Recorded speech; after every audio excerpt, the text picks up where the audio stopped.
বাংলাদেশে এই মুহূর্তে হিন্দুদের অবস্থা কিরকম?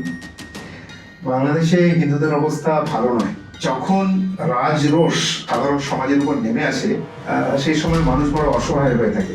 বাংলাদেশে এখন এই অবস্থাই হয়েছে, রাষ্ট্র সমর্থিত যে উগ্রপন্থা, বাঙালি ওপার বাংলা যে হিন্দুরা রয়েছে তারা আর পুরোপুরি যে কামানের সামনে বা বন্দুকের সামনে এসে তাদের দাঁড়ানোর উপায় হয়েছে। এটা যদি এরকম হতো যে খালি কিছু একটা জনগণের ফ্র্যাকশন, সেখানে আমরা সবাই জানি মুসলমানরা সেখানে সংখ্যাগুরু, প্রায় 90%-এর 92%-এর কাছাকাছি, 92% কাছাকাছি রয়েছে। সেখানে তারা যদি একতরফা মারতো তাহলে পরে সেটা একটা ব্যাপার হতো। কিন্তু এখানে অত্যাচার, শারীরিক এবং মানসিকভাবে নিগ্রহ করা, নারী ধর্ষণ এবং নারীদের উপর অন্যান্য নিগ্রহ, বাড়ি ঘরে আগুন জ্বালানো এবং সর্বোপরি একটা ভয়ের আবহাওয়া সৃষ্টি করে তারা এই ব্যাপারটিকে পুরোপুরি কন্ট্রোল করতে চাইছে। এবং এটা বাঙালি হিন্দুদের জন্য, এবং খালি হিন্দুই নয়, অন্যান্য বৌদ্ধ বা খ্রিস্টান যে মাইনরিটি আছে প্রত্যেকের জন্য অত্যন্ত খারাপ।